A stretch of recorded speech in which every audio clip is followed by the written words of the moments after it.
Hi dears, வணக்கம் and welcome back to our channel. இன்றைக்கி என்னென்னா இந்த மாதிரி அழகான ஃப்ளவர்ஸ் இந்த பெட்டல்ஸ் யூஸ் பண்ணி எப்படி பண்ணுறோன்னு தான் பார்க்க போகிறோம்.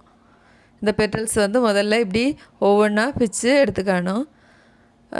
அதுக்கப்புறம் இன்றைக்கி ஒரு ஃப்ளவர் மாதிரி பண்ணுறதுனால பேஸில் கொஞ்சம் க்ரீன் வச்சுட்டு அதுக்கப்புறமா இந்த ஆரஞ்சு கலர் வச்சு பண்ணலான் இருக்கேன். அதுக்காக முதல்ல கொஞ்சம் க்ரீனும் கொஞ்சம் ஆரஞ்சு கலர் அப்படி ரெண்டையும் பிச்சு எடுத்துக்கணும். அதுக்கப்புறம் ஊசியில் நூல் கோத்து அதோட எண்டில் வந்து ஒரு முடிச்சு போட்டு எடுத்துக்கணும். அதுக்கு பிறகு சாதாரணமாக நம்ம பெட்டல்ஸ் கோக்குற மாதிரி மூணாக மடித்து அந்த பெட்டல்ஸை வந்து கோக்கணும்.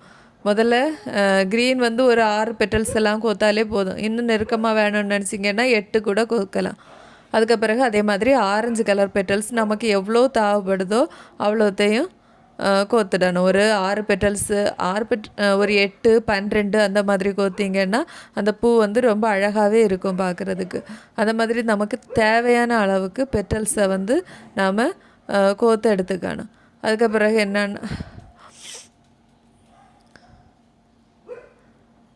போதுமான அளவு கோத்ததுக்கப்புறம் அது நூலில் அந்த பெட்டல்ஸை ஒவ்வொன்றா போட்டுட்டு கடைசியில் என்னென்னா திரும்ப நூலை தேவைக்கு விட்டுட்டு கட் பண்ணி எடுத்து ஒரு முடிச்சு போட்டு விட்டுக்கணும். தேவைக்கு நூலை எடுத்துட்டு அதுக்கு எண்டில் திரும்ப முடிச்சியை போட்டு முடிச்சுக்கணும். இப்போதைக்கு இது அழகான ஒரு ஃப்ளவராக நமக்கு கிடச்சிரும். அப்புறம் அந்த மீந்த நூலை வந்து நாம் கட் பண்ணி எடுத்துட்டா போகிறோம். இது வந்து இப்போது அழகான ஃப்ளவராக நமக்கு கிடைக்கும்.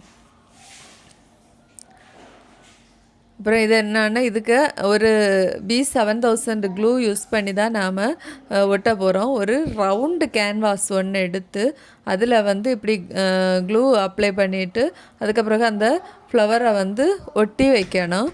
அப்புறம் அந்த கொஞ்சம் நேரம் காய விடணும். கொஞ்சம் நேரம் காய விட்டு எடுத்தோன்னா நார்மலாக நம்ம க்ளூ கன் யூஸ் பண்ணி தான் பண்ணுவோம். இல்லை நமக்கு B7000 இல்லாட்டி வேறு ஏதாவது கம் இருக்குதுன்னா அது யூஸ் பண்ணி கூட பண்ணலாம்.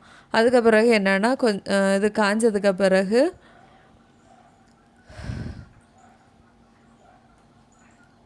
அந்த ரவுண்டு கேன்வாஸ் நல்லா காஞ்சதுக்கு பிறகு அது என்னென்னா நடுவில் ஏதாவது ஒரு ஸ்டோன் வந்து நாம் ஒட்டுறோம். அது அழகுக்காக நாம் அதை வந்து ஒட்டி யூஸ் பண்ணுறோம். அதுக்கு B7000 க்ளூ அப்ளை பண்ணிவிட்டு ஒரு ஸ்டோன் வந்து அதில் ஒட்டி வைக்கிறோம். இதையும் திரும்ப கொஞ்சம் நேரம் காய விட்டு எடுத்தால் போகிறோம். இதை இப்போ வந்து என்னென்னா இப்போ அழகான ஃப்ளவர்ஸ் இதே மாதிரி நமக்கு ரெடி ஆயிரும். எந்தெந்த கலரில் வேணுமோ மல்டி கலராகவோ எப்படி வேணும்னாலும் நாம் பண்ணிக்கலாம். இது வந்து நம்ம அலிகேட்டர் கிளிப்பில் வேணும்னா ஒட்டிக்கலாம்.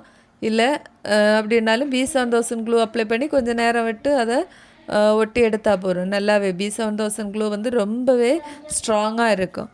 அதே மாதிரி இதை நாம் பேண்டில் வேணுனாலும் யூஸ் பண்ணலாம். இதுக்காக நம்ம ஒரு பேண்ட் எடுக்கிறோம், அதில் ஒரு அட்டாச்சர் எடுக்கிறோம், அதில் B7000 க்ளூ அப்ளை பண்ணிவிட்டு இதை அப்படியே ஒட்டி விட்டால் போகிறோம். கொஞ்சம் நேரம் ஒட்டி விட்டுட்டு கொஞ்சம் நேரம் தாண்டி யூஸ் பண்ணணுன்னா அது ரொம்பவே ஸ்ட்ராங்காக இருக்கும். இந்த மாதிரி நமக்கு ஃப்ளவர்ஸ் அழகழகாக செஞ்சு பேண்டில் இல்லாட்டி